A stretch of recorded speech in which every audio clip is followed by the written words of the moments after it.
Hi hello viewers, నేను మీ MSR.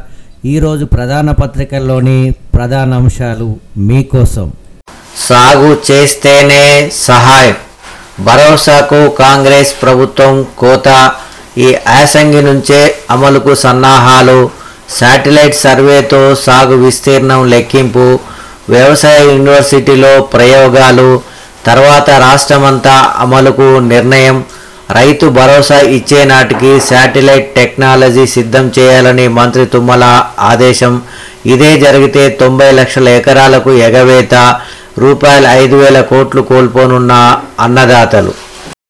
రాష్ట్ర అభివృద్ధిని ప్రతిబింబించేలా రైజింగ్ 2047 పాలసీ సమీక్షా సమావేశంలో సీఎం రేవంత్ రెడ్డి. పాలసీ డాక్యుమెంట్పై అధికారులకు పలు అంశాలతో దిశానిర్దేశం. హెల్త్, ఎడ్యుకేషన్, టెక్నాలజీ, జీసీసీలు, ఫార్మా, అగ్రికల్చర్ రంగాలు కీలకమని వెల్లడి. సర్పంచ్ ఎన్నికల సందడి. ఇటు నామినేషన్ల హోరు, అటు ఏకగ్రీవాల జోరు. 4,236 గ్రామ పంచాయతీలకు 3,242 నామినేషన్లు. 37,440 వార్డులకు 1,821 నామినేషన్లు. రేపటి వరకు నామినేషన్ల స్వీకరణ. అదే రోజు సాయంత్రం అభ్యర్థుల తుది జాబితా ప్రకటన. క్లస్టర్ కేంద్రాల ఏర్పాటు.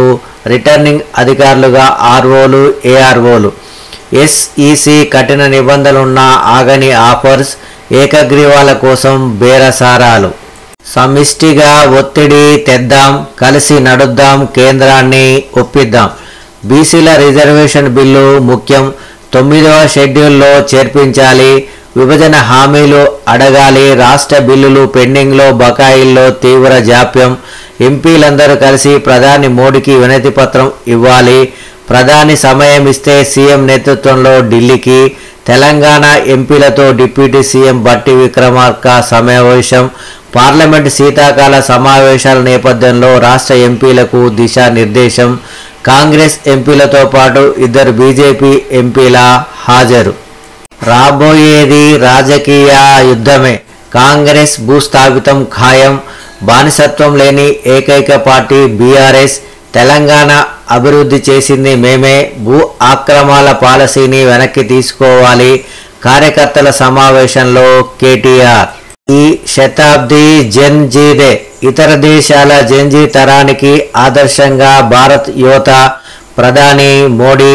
అంతరిక్ష రంగంలో స్టార్టప్లు అద్భుతాలు సృష్టిస్తాయన్న ప్రధాని. త్వరలో అణుశక్తి రంగంలోనూ ప్రైవేటు సంస్థలకు అవకాశం కల్పిస్తామని వెల్లడి. శంషాబాద్లో స్కైరూట్ ఆఫీస్ ఇన్ఫినిటీ క్యాంపస్ ప్రారంభించిన ప్రధాని. స్కైరూట్ మొట్టమొదటి ఆర్బిటల్ వెహికల్ విక్రమ్ 1 ఆవిష్కరణ.